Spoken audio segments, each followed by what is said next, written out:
विद्यार्थ्यांनो, आज आपण विज्ञानामध्ये एक नवीन घटक आपण शिकणार आहोत, तो म्हणजे इफेक्ट ऑफ डेन्सिटी, म्हणजे घनतेचा परिणाम। हे सांगत असताना तुम्हाला मी काही वस्तू दाखवते, पाहू शकता। आपल्याकडे दोन ग्लास घेतलेले आपण आणि त्याच्यामध्ये पाणी भरलेलं आहे। ओके, एक तुम्हाला दाखवत आहे आलू, व्हाट इज दिस, पोटॅटो, ठीक आहे। आणि एका वाटीमध्ये आपण घेतलेला आहे सॉल्ट, ठीक आहे। एक झाला सोल्यूट, पाणी काय झालं, ज्याच्यामध्ये आपण मिठाला घालणार आहोत तो काय झाला, सॉल्व्हंट। आणि तो जो घोल, तो मिश्रण जो तयार होणार आहे तो असणार आहे तुमचा सोल्युशन, ठीक आहे। तर चला आपण हा प्रयोग करून पाहूया।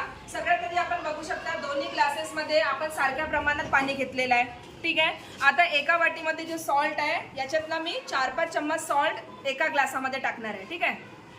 1 2 3 4 चालेल। 4 ते 5 चम्मच मी ह्या ठिकाणी काय टाकलेला आहे, सॉल्ट टाकलेला आहे। आता मी याला या पद्धतीने मिक्स करणार आहे। Okay, I will stir this mixture. आता मला हे सांगा, हे जे तयार झालेलं आहे याला काय म्हणू आपण, सोल्युशन। व्हेरी गुड, हे जे तयार झालेलं आहे काय आहे, सोल्युशन। आता आपण डेन्सिटीचा परिणाम कसा तपासणार आहोत। तुमच्या समोर आलू आहे।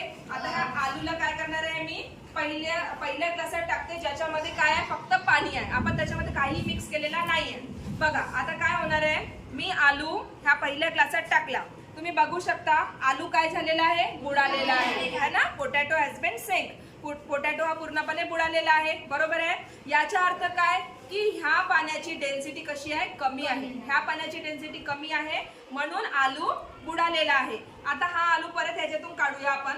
आता हा आलू मी टाकणार आहे ह्या सोल्युशन मध्ये, ज्याच्यामध्ये आपण काय घातलेला होता, मीठ, सॉल्ट घातलेला होता, ठीक आहे। आता पहा तुम्ही, आलूला या पद्धतीने आपण ग्लासात घातलेला आहे। काय बघू शकता, आलू हा तरंगत आहे, पाण्यावरती आलाय, तरंगत आहे। आलू बुडाला काय, नाही, आलू बुडालेला नाही। म्हणजे दोघांमध्ये काय परिणाम, काय तुम्हाला फरक जाणवतो आहे की पहिल्या वाला जो ग्लास होता ज्याच्यामध्ये आपण काही घातलेला नव्हता, फक्त पाणी होतं, त्याची डेन्सिटी ही कशी आहे, कमी आहे as compare to this solution. हा सोल्युशन मध्ये आपण मीठ घातलेला होता आणि याच्यामध्ये आलू आपला बुडालेला आहे का, नाही, तो काय होत आहे, फ्लोट होत आहे। याच्याच अर्थ ह्या पाण्याची डेन्सिटी, ह्या सोल्युशनची डेन्सिटी ही जास्त आहे as compare to this glass. आलं लक्षात, तुम्हाला परिणाम समजलेला आहे।